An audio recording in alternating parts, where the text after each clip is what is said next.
Welcome to The Scientist Speaks, a podcast produced by the Creative Services team. Our podcast is by scientists and for scientists. Once a month, we bring you the stories behind newsworthy molecular biology research. We'd like to thank the sponsor of this month's episode, Nanotemper. Nanotemper's mission is to enable everyone to do science that matters by always pushing the limits. Their focus is making biophysical tools accessible to anyone in any industry looking to characterize proteins in areas like gene therapy. Working with customers striving to make a difference in the world gets them excited. If you are looking to characterize molecular interactions or protein stability, or are interested in affinity-based hit screening, they'd love to talk with you.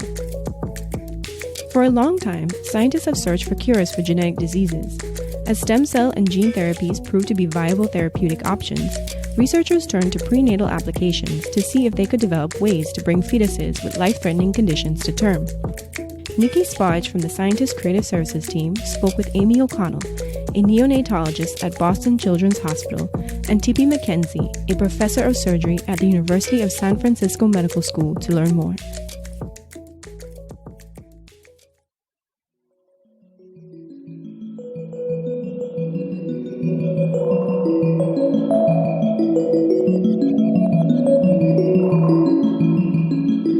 Stem cell and gene therapies are becoming valid options for treating certain genetic disorders. As techniques improve and evidence of their safety mounts, researchers and clinicians consider providing normal stem cells or repairing a genetic defect prenatally. For certain severe conditions, stem cell treatment or gene therapy in utero could vastly improve outcomes.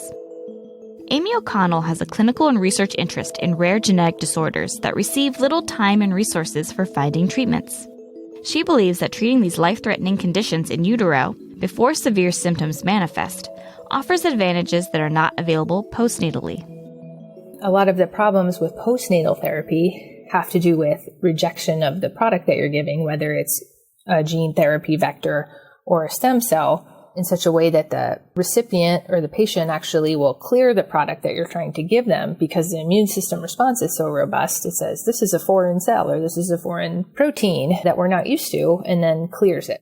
The fetus has a more immature immune system than an adult or even a child or even a neonate who's just been born, because the immune system is still developing in utero. A lot of the immune system development happens within the first trimester of pregnancy for the fetus. So actually the window that you would need to intervene in with a gene or stem cell therapy in order to really get past the brunt of the immune response would have to happen very early on in the gestation. While not all patients receive diagnosis of a genetic disorder this early, researchers believe that in utero therapies will still be effective at later stages of development. Luckily, using cutting-edge screening approaches, doctors diagnose many diseases earlier in gestation. With modern ultrasound technology, physicians get a good look at structural abnormalities, and cell-free DNA analysis detects many genetic conditions. Cell-free DNA is a way that we can now sequence parts of the fetal genome just by taking a blood sample from the mom. The fetus releases some of its DNA into the maternal circulation, and we can do PCR sequencing to actually get a glimpse of the fetal genome by sequencing mom's blood. Many expectant mothers balk at the idea of administering experimental therapies to their unborn children. Unfortunately, for those fetuses with lethal diseases, such as alpha and beta thalassemia, spinal muscular atrophy, Zellweger disease, and congenital disorders of glycosylation, just to name a few, these treatments may be the difference between life and death. There are certainly advantages to doing a prenatal therapy for many genetic disorders. Disorders of brain development, certain metabolic disorders that have brain or liver or cardiac involvement, where the fetus is already so severely affected that by the time the baby is born, there's really limited intervention that you can do.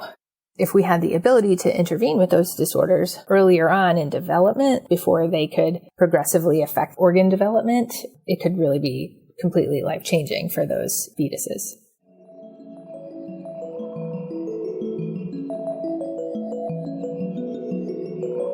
During stem cell therapy, clinicians take normal stem cells from a donor and transfer them to a patient with a genetic disorder.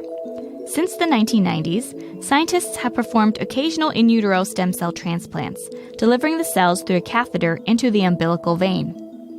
Tippy McKenzie's research team focuses on developing and implementing new therapies for fetuses with genetic diseases. Along with her colleagues at the UCSF Benioff Children's Hospitals in San Francisco and Oakland, she's currently conducting the first formal prenatal stem cell therapy clinical trial to assess the safety and efficacy of the technique to treat alpha thalassemia major. Alpha thalassemia major mutations are some of the most common mutations carried by people in the world. But alpha thalassemia major only happens if an individual has a deletion in all 4 of the genes for the alpha globin, which is a really important part of our red blood cells. Fetuses that have alpha thalassemia major have red blood cells that are unable to deliver oxygen to tissues. And so the tissues get starved for oxygen, and this manifests as a very standard set of findings on ultrasound where the fetus develops fluid around the liver and around the lungs. And if they don't get treatment with transfusions of blood, they usually don't survive to birth. The buildup of fluid in the fetus has implications for the mother as well. She can develop Muir syndrome, a condition similar to preeclampsia, characterized by severe swelling, high blood pressure, excessive weight gain, and protein in the urine. Alpha thalassemia major does not have to be a fatal disease. Blood transfusions delivered to the fetus through the umbilical vein give unborn children with the disorder a chance at survival. However, even though fetal blood transfusions are fairly common treatments for other disorders, they are not always offered to pregnant women with fetuses that have alpha thalassemia major because of the disease's perceived fatality. Postnatally, patients either require monthly blood transfusions for the rest of their lives or risky bone marrow transplants to introduce hematopoietic stem cells that give rise to red blood cells with normal alpha globin. With her Stage 1 clinical trial, McKenzie hopes that stem cell therapy will prove to be a better treatment option. A novel aspect of the UCSF trial is that the mother acts as the stem cell donor. Doctors inject her stem cells through the umbilical vein concurrently with the fetal blood transfusion. McKenzie believes that even though the fetus's immune system is immature, there is a better chance for acceptance of the mother's stem cells than cells from another donor. The fetus actually learns to tolerate the mom because it's constantly seeing small numbers of cells from the mother. The fetus has to develop tolerance to the mother in order for the pregnancy to survive. The other thing we found in the lab is that if you don't give cells from the mother's immune system actually comes in and rejects the cells that you just put into the fetus. For postnatal individuals receiving a cell transplant, physicians treat a patient with high doses of toxic medications to make space for the new cells in the bone marrow. This doesn't seem safe in utero, so McKenzie's team administers a very high dose of stem cells with the hope that they will engraft into the fetus. One main goal of the trial is to determine if this large dose is safe and efficacious. Another goal of the trial is to determine the long-term prognosis of individuals treated with in utero stem cell therapy. Babies may be born without the need for additional interventions like blood transfusions or bone marrow transplants. Even if a bone marrow transplant is necessary, the in utero treatment may simplify the process. Bone marrow transplants are challenging because, first of all, it can be hard to find a donor. And the medications that are used to prepare your bone marrow for the new cells to come in and settle down can be very toxic. They can actually be fatal. And what we're hoping to do with the in utero transplant is to make it so that A, the patient can still be tolerant to their mother so that the mom can still be a donor after birth. And B, if they're tolerant, then you don't have to give the very toxic doses of the medicines to prepare the bone marrow. And it can be a much safer bone marrow transplant done again after birth. So even if the fetal transplant is not a single-shot cure, it can actually make a significant improvement in the care of these patients and result in a cure shortly after birth. It would be sort of a two-step process where you get an in utero transplant that allows you to be tolerant to your mother, and then after birth, you get the second booster transplant, and you can do that in a much safer way than if you hadn't ever been exposed to the cells before. McKenzie's team hopes to enroll 10 individuals in the trial. So far, they have successfully administered stem cells to 2 patients who are now growing and thriving as toddlers.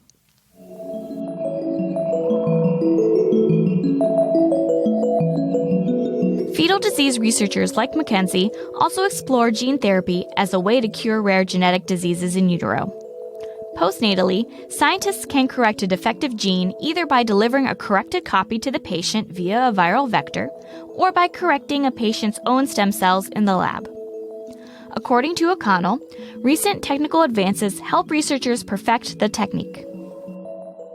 The advent of genetic manipulation and the development of the CRISPR system have been hugely helpful in moving the whole field of gene therapy forward. And there are actually a lot of postnatal gene therapies available for primary immunodeficiency disorders where they're already using CRISPR technologies in viral vectors to try to correct gene defects. Similar to stem cell therapy, the developing fetal immune system may be more tolerant to gene therapy treatments than the adult immune system. Although these efforts solely exist in the lab, scientists have seen promising results in utero mouse models of monogenic disease. Researchers at the Children's Hospital of Philadelphia and the University of Pennsylvania used adenovirus vectors to introduce CRISPR technology to target cells in mice during fetal development. With this technique, they reversed lethal lung and liver monogenic diseases in the unborn mice. Targeting the viral vectors to the appropriate cells in the developing fetus is a major challenge. To solve this problem, a number of researchers continue to develop libraries of viral vectors that target specific organs to precisely deliver the functional DNA. It's a little bit easier to target a therapy to the blood because you can go through the umbilical vessels to deliver the therapy, and it's just a lot more accessible. If you're talking about something like spinal muscular atrophy or Zellweger disease, where you need to actually target brain tissue or target liver tissue, that's a lot more complicated. And quite frankly, we're not to that endpoint even in postnatal therapies where we're able to successfully deliver gene targets to different organs that aren't the blood. A lot of that has to do with how complex it is to actually target those organs and get gene therapies to go to the appropriate location. And then a second part of that is that once a patient already has an organ that's filled with cells that carry a mutation, it's hard to create enough room to then give them cells that don't have the mutation and that are functioning normally. I don't think that fetal therapies for those types of disorders will really enter into the picture until we figure those things out from a postnatal perspective first.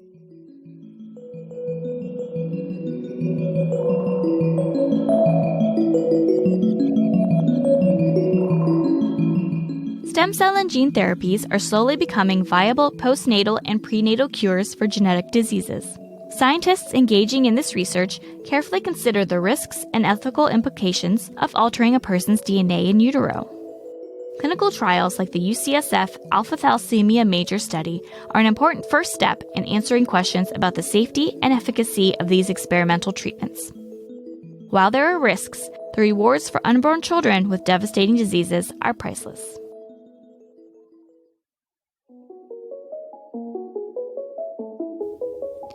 Thank you for listening to The Scientist Speaks. This episode was produced by the Creative Services team for The Scientist and narrated by Niki Spahich. And thank you again to Nanotemper for sponsoring this episode. Please join us next month as we discuss applications of synthetic biology for COVID-19 diagnostics and therapeutics.